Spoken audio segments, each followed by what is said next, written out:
சொந்தங்கள் அனைவருக்கும் வணக்கம். போன வீடியோவில் வயிற்றுப்புண்ணுக்காக தேங்காய் பால் குடிங்க அப்படின்னு போட்டுட்ருந்தேன். வயிற்றுப்புண் எதனால் வருது அப்படின்னா நல்லா தூக்கம் இல்லாதனாலையும் வரும். அதே மாதிரி நம்ம சாப்பிட்ற உணவு முறையிலையும் ஏற்படலாம். அமிலத்தன்மை காரத்தன்மை மாறுபட்டால், அதே மாதிரி கோபம் வந்தாலோ மன அழுத்தத்தில் இருந்தாலோ ஏதோ ஒரு சிந்தனையை திங்க் பண்ணிகிட்டே இருந்தாலோ அந்த மாதிரி இருக்கிறது கூட வயிற்றுப்புண் நிறைய வருது. நம்ம எடுத்துக்கக்கூடிய மாத்திரைகளாலேயும் வயிற்றுப்புண் வரலாம். அது நீண்ட காலத்துக்கு நம்ம அப்படியே விடக்கூடாது. லைட்டாக வரும், வலி வரும், அது சரியாக போயிடும் அப்படின்ட்டு விடக்கூடாது. அது க்யூர் பண்ணிடணும். அது சரியாகி குறைஞ்சது ஒரு 3 மாதம்னாச்சும் திரும்ப அந்த பெயின் வராத பார்த்துக்கணும் நம்ம. ஏன்னா எனக்கு ஒரு டைம் வயிற்று புண்ணு அதிகமாகி ஒரு 10 டேஸ் பக்கம் நிறைய ஃபீவர் அதிகமாக ஆகிடுச்சு. அதனால் 10 டேஸ் பக்கம் ட்ரீட்மெண்ட்டே பார்த்துட்ருந்தேன்.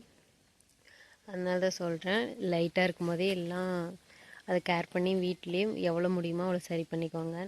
நானும் அப்பப்போ வரும், அதுக்காக கோவத்தலை காலையில் சாப்பிடுவேன். கோவத்தலை 3 காலையில் வெறும் வயிற்றில் தான் சாப்பிட்ணும். எதாக இருந்தாலும் நம்ம மருந்து எடுத்துக்கிறோம் அப்படின்னாவே நம்மளுக்கு வெறும் வயிற்றில் தான் நம்ம எடுத்துக்கணும்.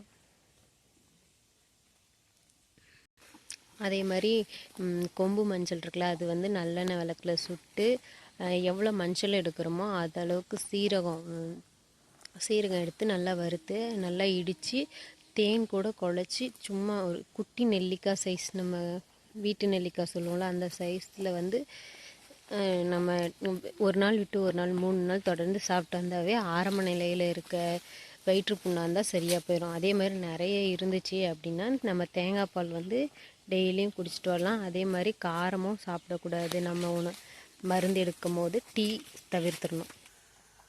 ஏன்னா வயிற்றுப்புண்ணெலாம் அதிகமாக வர விடாத பார்த்துக்கணும். ஏன்னா நம்ம வயிற்றில் இருக்க நல்ல பாக்டீரியாஸ் தான் நம்ம இம்யூனிட்டி நல்லா க்ரியேட் பண்ணும். அதனால ஆரம்ப நிலையில் இருந்தால் சரி பண்ணிக்கோங்க.